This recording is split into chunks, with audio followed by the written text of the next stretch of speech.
राम जल सेतु प्रोजेक्ट, हो सकता है दिमाग पर थोड़ा जोर डालना पड़ा हो क्योंकि ये नामकरण हालिया ही हुआ है। इसे आप ईआरसीपी के नाम से जानते हैं, जिसमें पीकेसी भी जोड़ी गई है। अब वो ईआरसीपी पीकेसी है। खास बात यह है कि इससे जुड़ी किसी भी जानकारी के लिए जब भटकने की हम कोशिश करते हैं तो हमें वो सेंटेंस याद आता है कि प्रोजेक्ट की लागत से जुड़ी जानकारी सार्वजनिक करना राष्ट्रीय सुरक्षा को खतरा है। लेकिन विपक्ष के सवाल थे कि आखिर इसमें है क्या, आखिर इतना गूढ़ रहस्य बनाकर इसे क्यों रखा गया है। आखिरकार आंकड़े आ गए हैं और आंकड़े जिस तरह से सामने आए हैं, मोटे तौर पर हम ये कह सकते हैं कि हाँ, ये गुड न्यूज के तौर पर नजर आता है। नमस्कार, स्वागत है आप सभी का। आपके साथ मैं हूं स्वप्निल और आप देख रहे हैं प्रश्नकाल। प्रश्नकाल में आज सवाल यही है कि जो आंकड़े सामने आए हैं, कहीं बिटवीन द लाइंस ऐसा कुछ तो नहीं जो भविष्य में मुंह का स्वाद कसैला कर दे। क्योंकि समय समय पर सवाल इस तरह के आ जाते हैं, क्या मध्य प्रदेश को राजस्थान के हक का पानी दे दिया गया, क्या राजस्थान की जितनी ज़रूरत है उसके हिसाब से मिला है या नहीं, कहीं हमारी डिपेंडेंसी को तय करना किसी और ने तो शुरू नहीं कर दिया। इस तरह के जवाब कहीं बिटवीन द लाइंस तो नहीं छुपे हुए हैं, उसी को खंगालने की कोशिश करेंगे। छोटा पैनल रखा है ताकि ज्यादा से ज्यादा बात हो सके। मेरे साथ जो पैनल जुड़ रहा है आपको इंट्रोड्यूस करवा देता हूं। बीजेपी प्रवक्ता मदन प्रजापत मेरे साथ हैं, कांग्रेस प्रवक्ता राजकुमार मीणा जी, और साथ ही मेरे साथ रामनिवास मीणा जी हैं, जो कि पानी वाले बाबा के तौर पर पूरे प्रदेश में पहचाने जाते हैं। आप सभी का स्वागत है समाचार प्लस पर। मदन जी, आपसे शुरुआत कर रहा हूं मैं। लंबे समय तक एमओयू एमओए क्या है, इस पर तरह तरह के स्पेकुलेशंस चलते रहे। अब जाकर धुंधल का छटा है। थोड़ा सा समझाइए मुझे, क्या है इसमें, क्या राजस्थान के हिस्से में आ रहा है, कितना है, जरूरत के हिसाब से पूरा बैठ रहा है या नहीं बैठ रहा है, जितना कहा था उतना ही लाए हैं या उससे कम लाए हैं, ज्यादा लाए हैं? देखिए स्वप्निल जी, ये ईआरसीपी जो है वो जनता के हित के लिए माननीय वसुंधरा राजे जी ने बनाई थी। सरकार बदली, वो जनता का हित कम और निजी स्वार्थ के लिए ज्यादा बन गई। वो वोट की फसल काटने के लिए बन गई। लेकिन समय बदला, सत्ता बदली, राजस्थान के मुख्यमंत्री माननीय भजनलाल शर्मा जी बने और उन्होंने कुर्सी पे बैठते ही सबसे पहले अगर कोई काम किया तो वो ईआरसीपी के जो विवाद चल रहा था उस विवाद को समाप्त किया। विवाद समाप्त हुआ, कार्य चालू हुआ, लेकिन मुद्दाहीन विपक्ष और गुमराह करने वाला विपक्ष हमेशा करता रहा। इनके सदन के अंदर सांसद थे, इन्होंने सवाल नहीं उठाया। हमने जवाब देने के लिए सदन विपक्ष को चुप कराया और सदन के अंदर हमारे ही नेता ने जवाब लिखा ताकि ऑन रिकॉर्ड चीजें जो है वो क्लियर होती जाए। अब थोड़ा सा समझाइए। मैं ये कह रहा हूं कि ये कहते थे कि पानी कम मिल रहा है। राजस्थान को 3,309 एमसीएम पानी मिल रहा है और मध्य प्रदेश को 1886 एमसीएम पानी मिल रहा है। इससे 2.5 लाख हेक्टेयर भूमि जो है वो सिंचित होगी और 1360 एमसीएम पानी जो है वो सिंचाई। थोड़ा सा रोक रहा हूँ, मैं आपको थोड़ा सा रोक रहा हूँ। दिल्ली में आज एक अहम बैठक हुई डीपीआर को लेकर। उसके बाद जल शक्ति मंत्रालय ने जो प्रेस रिलीज जारी किया है, राजस्थान को कुल 4102.6 एमसीएम जल उपलब्ध होगा। इसमें 522.80 एमसीएम पुनर्चक्रित जल है, 4000 और 1744 पेयजल, 205.75 उद्योगों और 1159.38 नए सिंचित क्षेत्र के लिए। तो आप जो बता रहे हैं उससे थोड़ा ज्यादा ही है। देखिए, उससे ज्यादा ही है। हाँ, कम नहीं आएगा, उससे ज्यादा ही। ये जो विपक्ष जो आरोप लगा के भाग जाता है और जिन्होंने कुछ काम किया नहीं, इस परियोजना के लिए 18/11/2016 में वसुंधरा जी की सरकार ने बनाई। पहली जो डीपीआर बनी वो बनी 17/11/2017 के अंदर, वो वसुंधरा जी की सरकार थी, वेबकॉम ने बनाया। लेकिन वो 50% पे बनी थी। आपको बताऊं, अब मैं थोड़ा सा, अगर आप मुझे समय देंगे, जो ईआरसीपी कर रहे थे, उनका एक ही मकसद था, पूर्वी राजस्थान से वोट की फसल काटना। ठीक है। मेरे 4 सवालों का जवाब मेरे मित्र दे दें। पहले कम से कम आप जो मिल रहा है वो तो क्लियर कर दो ना। हम राजनीतिक पहलू पर बात पर जाएंगे। सदन क्लियर हो गया। डीपीआर का 4102 एमसीएम पानी मिलेगा, 75% निर्भरता पे बनेगा। अनुमानित लागत 80,000 करोड़ रुपए। 75% निर्भरता मतलब दोनों राज्यों की 75% निर्भरता के ऊपर, 50-50 पे था, 75% हेडवर्क जो कमेटी है उसके आधार पे जो बनता है। और कॉस्ट क्या आ रहा है? 80,000 करोड़।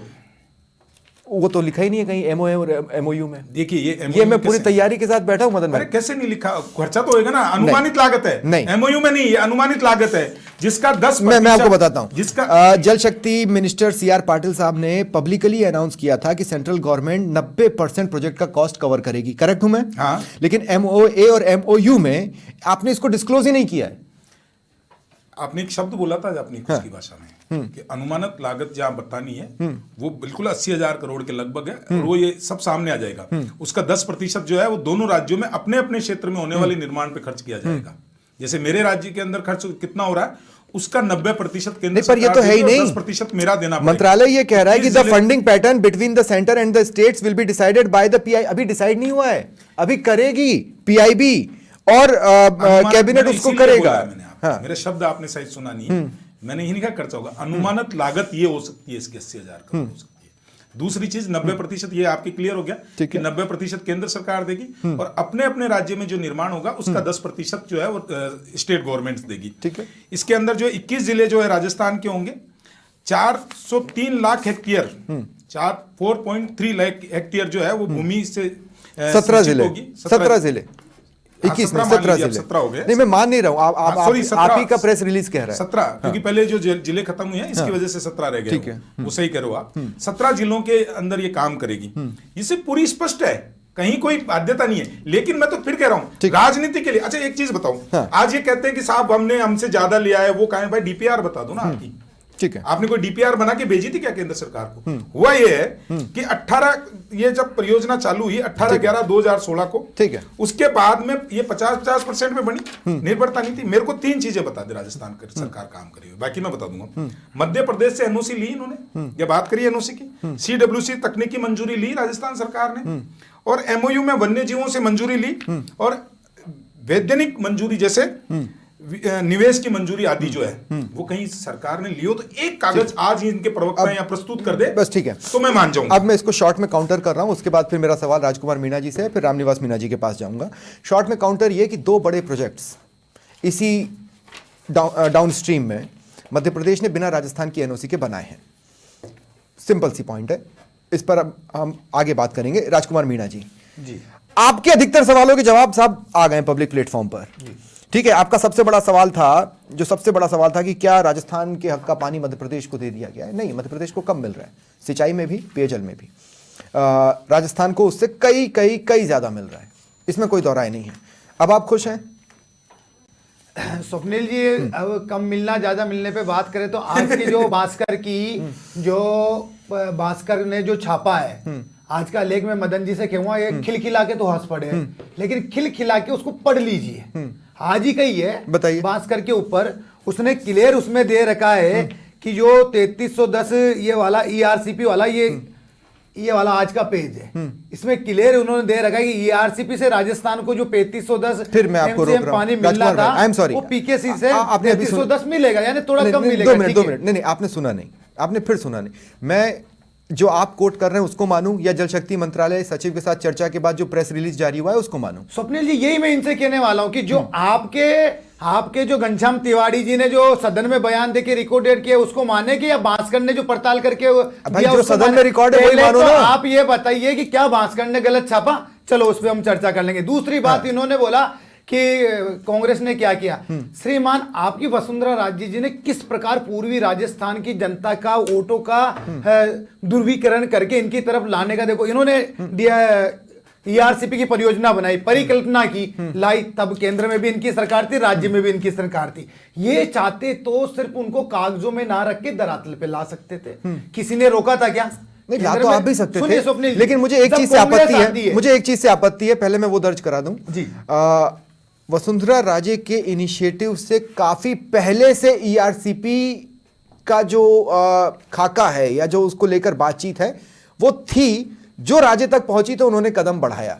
तो ये उनके दिमाग जनित कोई योजना नहीं है, ये पहले से था। द्वारा व्यक्तित्व में जो कहा गया, तो मैं इन्हीं की बातों पे जवाब दे देता हूं। अगर इतिहास में जाएंगे तो फिर ये तो बोल ही नहीं पाएंगे, क्योंकि आज तक इन्होंने सिर्फ पीते काटने का और पट्टियां लगाने का काम किया है। ये जिस प्रकार से हास्यपदक बात करते हैं, हा करते हैं ना, नहीं तो अभी कमी बताइए, सरकार रही है, अभी कमी बताइए ना के लिए, अभी कमी बताइए के लिए, सुनिए राजकुमार भाई, के लिए इन्होंने क्या किया, एक काम बता देना कि हमने ये परियोजना लाके पूरी कर दी, ठीक है। नहीं, सबसे बड़ी बात यह है कि आपको ये चाहिए था कि सदन में राष्ट्रीय परियोजना बनाया जा रहा है, इसको लेकर भी बताया जाए, मैं उसी पे पूरा बता दिया गया।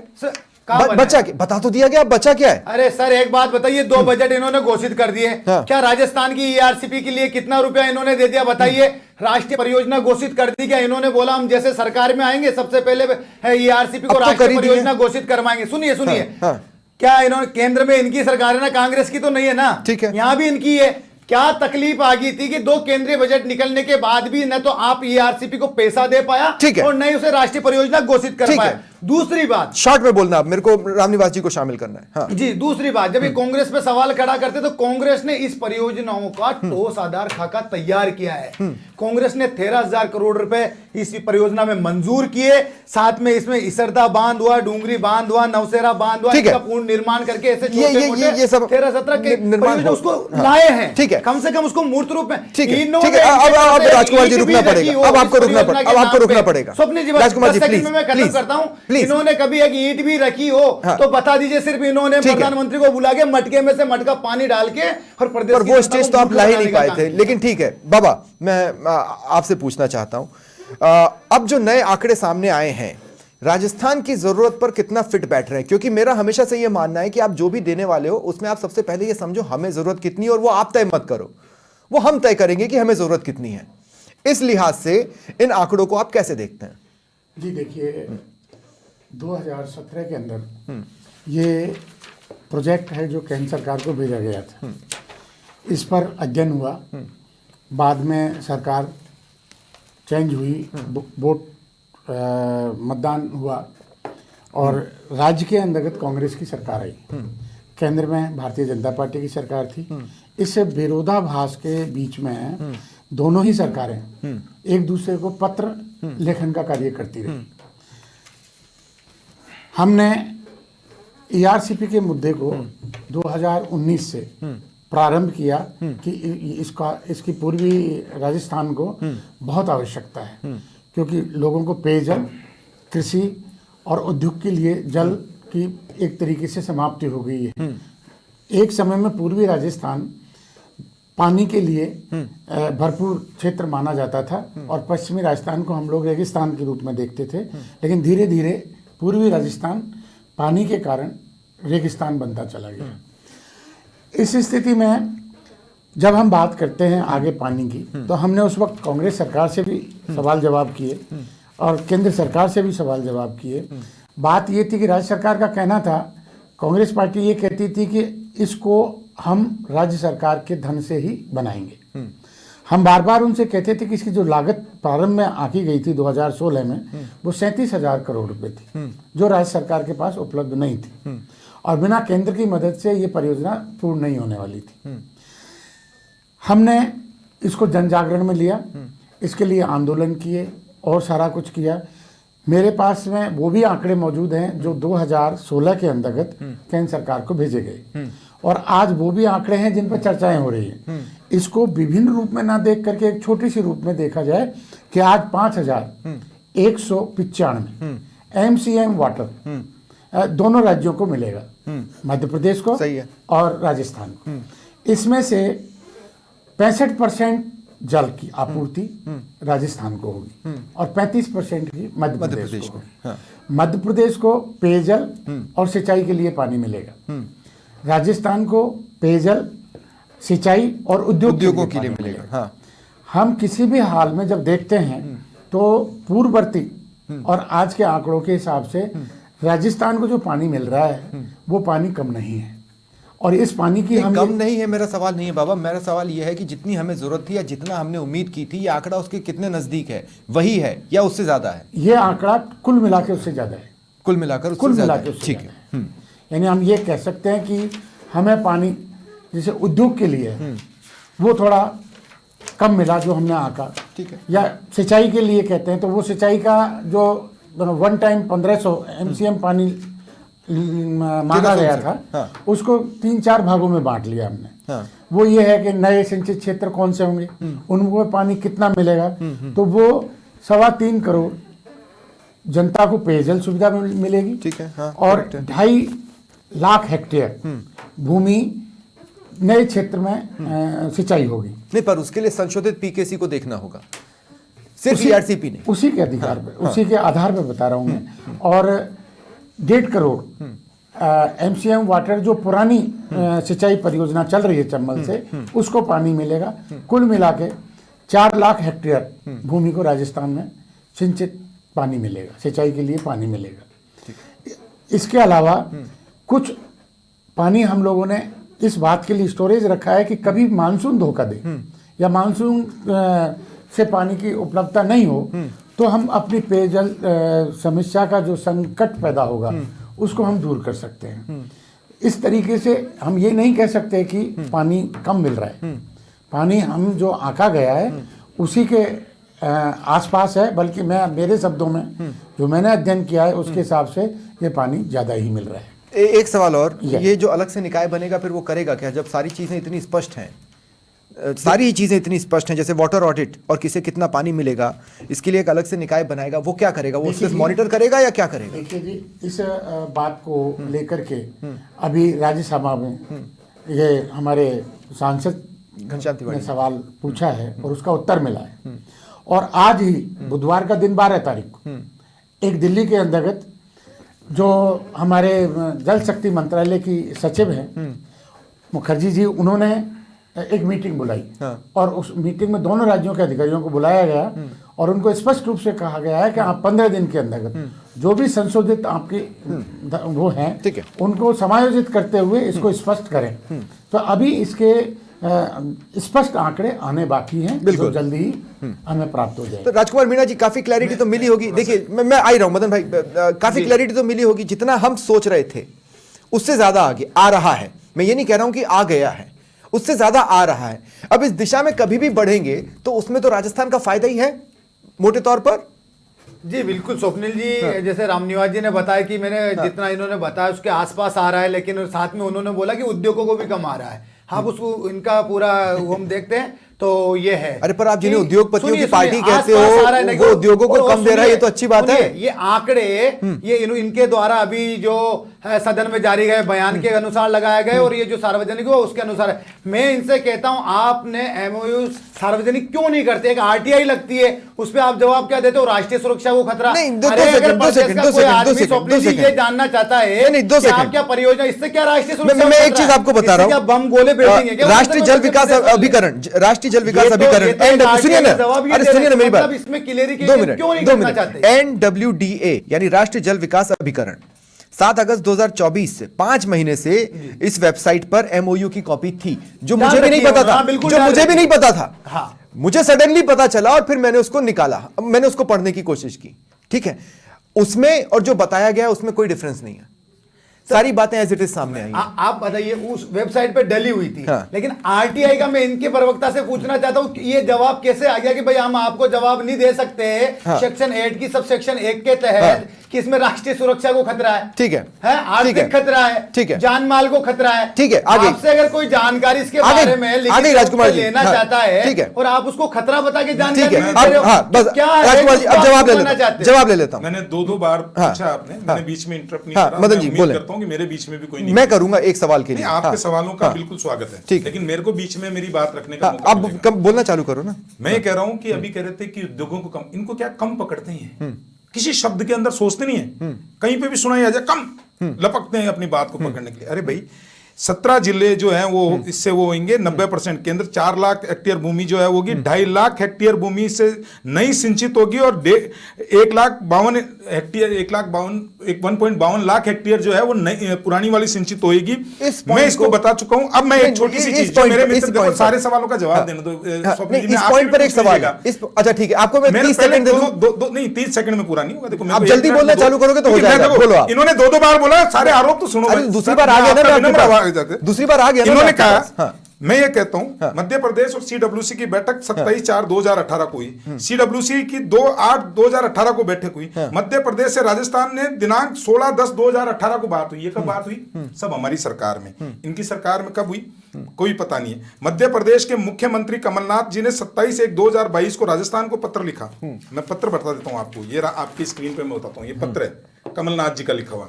और कमलनाथ जी ने अशोक गहलोत जी को लिखा, बड़ी ताज्जुब की बात है। अब इसको पढ़ूंगा तो आपको लगेगा, लेकिन उन्होंने मुझे ये लिखा है कि जो ये 75% और 50% है, आप काम नहीं कर सकते, इस पे रोक लगाइए। ये जो राष्ट्रीय जो जल समझौता है अंतरराज्यीय, उसके अनुरूप नहीं है, ये उन्होंने लिखा।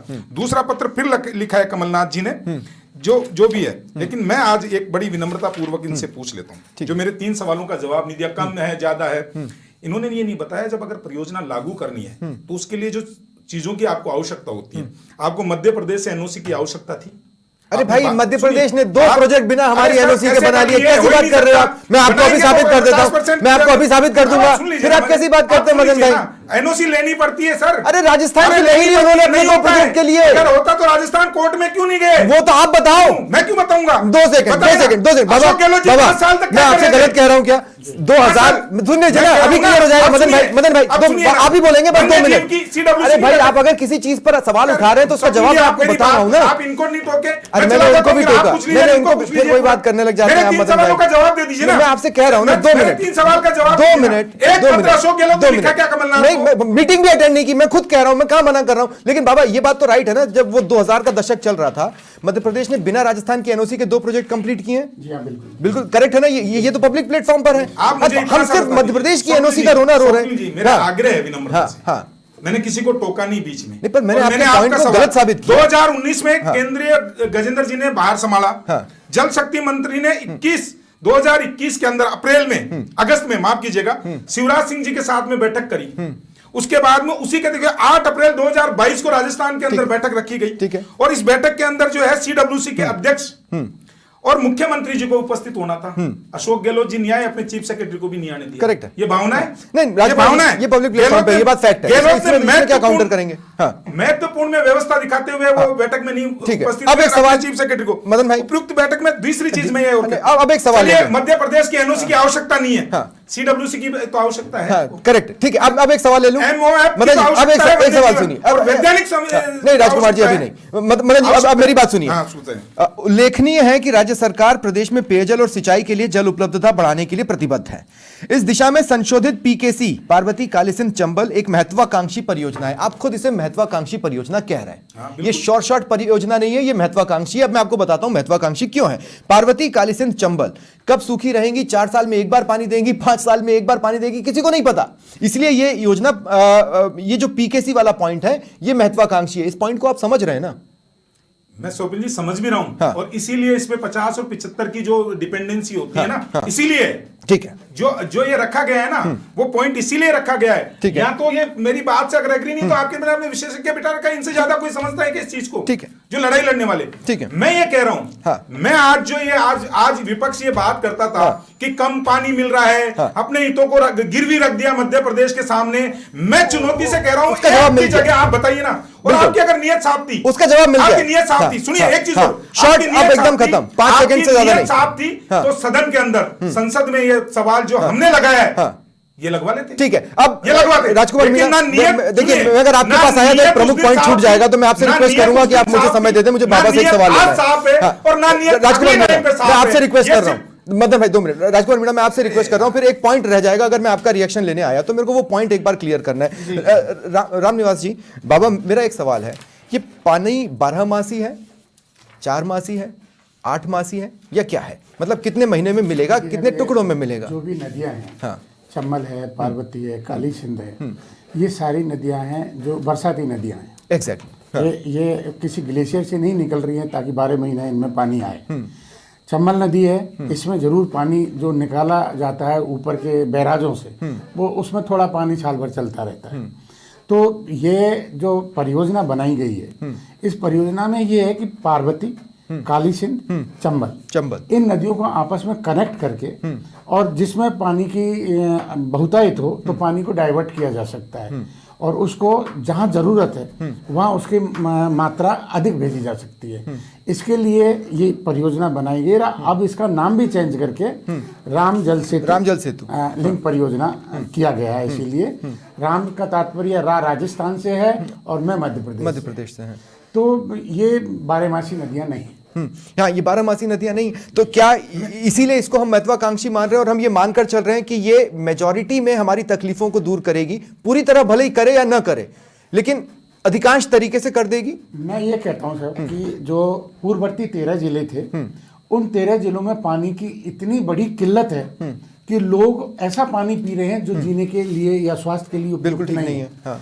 तो कुल मिला के कहना यह है कि एक पुरानी कहावत है, ना मामा के बजाय काना मामा ही चोखा होता है। हाँ। तो जो पानी हमको मिले और जो जनता के काम आए, हाँ। तो वो हमको लेना चाहिए। ठीक है। ये लड़ाई कम ज्यादा वाली है ये नहीं। तो चलती रहेगी। ठीक है। क्योंकि राजस्थान कैनाल हाँ।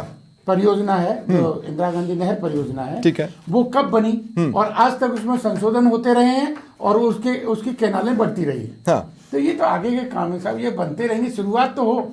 ठीक है। और इसके लिए मैं हमारे वर्तमान प्रधानमंत्री जी को बहुत धन्यवाद देता हूँ। ठीक है। हमारे जो यशस्वी मुख्यमंत्री जी हैं, जिन्होंने तुरंत दिल्ली जाकर के और मुख्यमंत्री मध्य प्रदेश से हाँ। वार्तालाप की, समझौता किया और इस चीज को आगे बढ़ाया। ये हम अब मैं जनता के लिए ठीक है। बहुत इन द एंड मैं आप तीनों को 15-15 सेकंड दूंगा, जो भी आप बोलना चाहते हैं उसमें आप बोल रहे हैं। ठीक है। मदन भाई पहले बोलेंगे तो फिर जवाब नहीं दे पाएंगे, है ना। तो सबसे पहले 15 सेकंड राजकुमार मीणा, फिर 15 सेकंड मदन प्रजापत और फिर 15 सेकंड रामनिवास मीणा जी। मुझे लगता है ये जस्टिफाई होगा। रामनिवास मीणा, मैं स्टॉप वॉच चालू कर रहा हूं, 15 सेकंड पर रोक दूंगा। बोलिए बोलिए।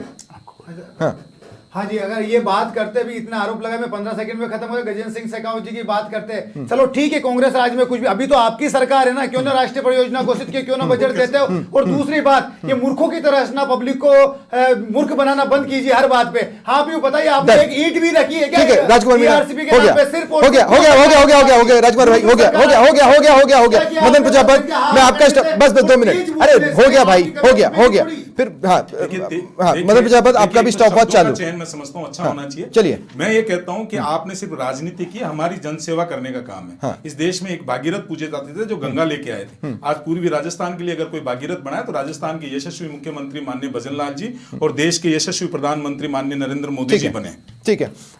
बाबा 15 सेकंड आपके पास, अगर आप कुछ बताना चाहें, इसमें कुछ छुपा हुआ ऐसा जो हम ना पढ़ पाए हो। सबसे अच्छी बात यह है जी, हमारा स्टेट है जो आर्थिक दृष्टि से संपन्न नहीं है। इस परियोजना में केंद्र सरकार ने 90% खर्चा खुद वहन कर रही है और 10% के लिए, लेकिन उसको अभी एमओए या एमओयू में बताया नहीं है कॉस्ट को लेकर। एमओयू होने वाला है सर, क्लियर होने वाला है। आज उसी के संबंध में मीटिंग हुई है। ठीक है, बहुत बहुत शुक्रिया आप सभी का मेरे साथ जुड़ने के लिए। फिलहाल इतना ही, नमस्कार।